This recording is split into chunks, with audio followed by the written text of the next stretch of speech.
শুরুতেই তোমাকে একটা কথা বলি, প্রতিটা সফল ব্যক্তির একটা অসফল অতীত থাকে, আর প্রতিটা অসফল অতীতের থাকে একটা সফল সমাপ্তি।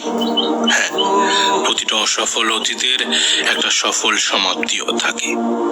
বিফলতা, সমস্যা, এগুলো জীবনের একটা পার্ট, আর যারা এগুলোর সমাধান করতে পারে তাদেরকে আমি বলি আর্টিস্ট।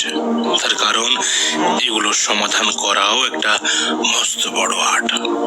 সমস্ত মানুষ এই সমস্যার সমাধান করতে পারে না। আমরা যখন বারবার বিফলতার দিকে চলে যাই, যখন বারবার অসফল হই, তখন ভাবি আর কিছু হয়ে উঠবে না, ভাবি আমাদের দ্বারা কিছু হবে না। এই চিন্তা ভাবনা একজন অসফল ব্যক্তির লক্ষণ। আমি তোমাকে মনে করিয়ে দিতে চাই এমন এক ব্যক্তির কথা, আমি তোমাকে বলতে চাই এমন এক ব্যক্তির কথা যার কাহিনী শুনলে তুমি একটু হলেও অবাক হবে।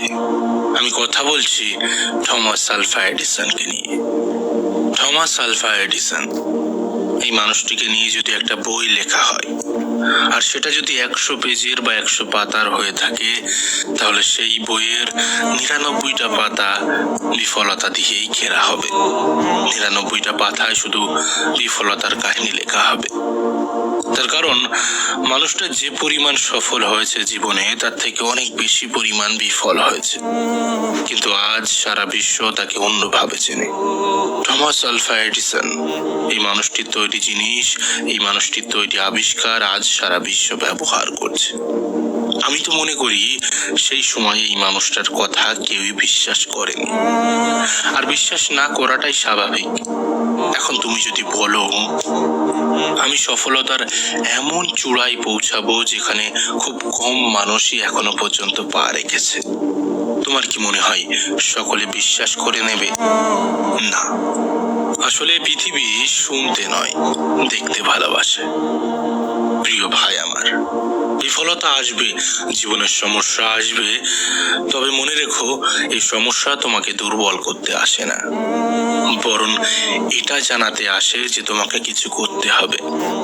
এই পৃথিবীতে যারা যত বেশি সফল, তারা জীবনের শুরুতে ততটাই বিফল। বিফলতা জীবনের একটা পার্ট। যারা এই বিফলতাকে সফলতায় রূপান্তর করে তাদেরকে আমি বলি আর্টিস্ট। আমি কি, এই পৃথিবীর সকলে বলে আর্টিস্ট। মনে রেখো, আমাদের রব আমাদের জীবনে এমন কিছু পাঠায় না যেটা আমরা কখনো সমাধান করতে পারবো না। তিনি সর্বক্ষণ এমন কিছু দিয়ে থাকেন যেটা সমাধানযোগ্য, যেটা আমরাই সমাধান করতে পারবো। প্রিয় ভাই আমার, হ্যাঁ, প্রতিটা সফল ব্যক্তির একটা অসফল অতীত থাকে, আর প্রতিটা অসফল অতীতের থাকে একটা সফল সমাপ্তি। আমি জানি না তুমি জীবনে কতটা বিফল, তুমি কি পরিমাণ বিফলতার সম্মুখীন হয়েছ, কিন্তু আমি মনে করিয়ে দিতে চাই প্রতিটা সফল ব্যক্তির অতীতে বিফলতার কাহিনী তুমি খুঁজে পাবেই। কিন্তু সেই বিফলতাকে কাটিয়ে উঠতে পেরেছে সেই সমস্ত বিফল ব্যক্তিরা যারা নিজেকে সফল বলে মনে করতে শুরু করেছিল। তাই তোমাকেও সেটা করা উচিত। থমাস আলভা এডিসন, এই মানুষটা হাজারো বিফলতার পরে একটা সফলতা পেয়েছেন, আর আজ সারা বিশ্ব তাকে ওই এক সফলতার জন্যই মনে রেখেছে। কখনো নিরাশ হও না, কখনো হতাশ হও না।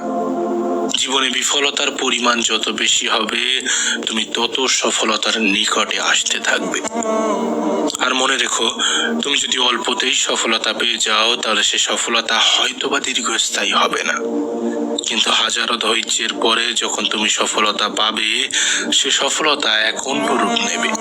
সে সফলতাকে পৃথিবীবাসী এক অন্যভাবে দেখবে, যেমনটা আজ থমাস আলভা এডিসনকে দেখা হয়। আমরা হয়তো মনে রাখি না রাতের অন্ধকারে ব্যবহার করা ওই জিনিসটা কে আবিষ্কার করেছিল। হ্যাঁ, এই ব্যক্তিটার একটা আবিষ্কার সারা বিশ্বকে পরিবর্তন করে রেখে দিয়েছে, সারা পৃথিবীর মানুষের লাইফ স্টাইলকে পরিবর্তন করে রেখে দিয়েছে। এই মানুষটাকে নিয়ে আমি যত পড়ি ততই অবাক হই, যত শুনি ততই অবাক হই। তার কারণ এই আমরা সাধারণ মানুষ যারা জীবনে 2 থেকে 3টি সমস্যা আসলেই আমরা হতাশ হয়ে পড়ি। না না জানি কি কি বাজে বাজে সিদ্ধান্ত নিয়ে ফেলি। হয়তোবা অনেকে আত্মহত্যার পথও বেছে নেয়, কিন্তু এই মানুষটা 1000বার বিফল হয়েছে। না জানি কতটা মানসিক যন্ত্রণার শিকার হয়েছে, কিন্তু কখনোই হাল ছাড়েনি। আর সারা বিশ্বকে তাক লাগিয়ে দিয়ে আজ পৃথিবীর স্বনামধন্য বিজ্ঞানীদের খাতায় নাম লিখিয়ে নিয়েছে। অ্যাটিটিউডটা এমনই হওয়া উচিত, আমাদের অ্যাটিটিউডটাও এমনই হওয়া উচিত। শেষে তোমাকে ওই একটা কথাই বলবো, হ্যাঁ, প্রতিটা সফল মানুষের একটা অসফল অতীত থাকে, আর প্রতিটা অসফল অতীতের থাকে একটা সফল সমাপ্তি।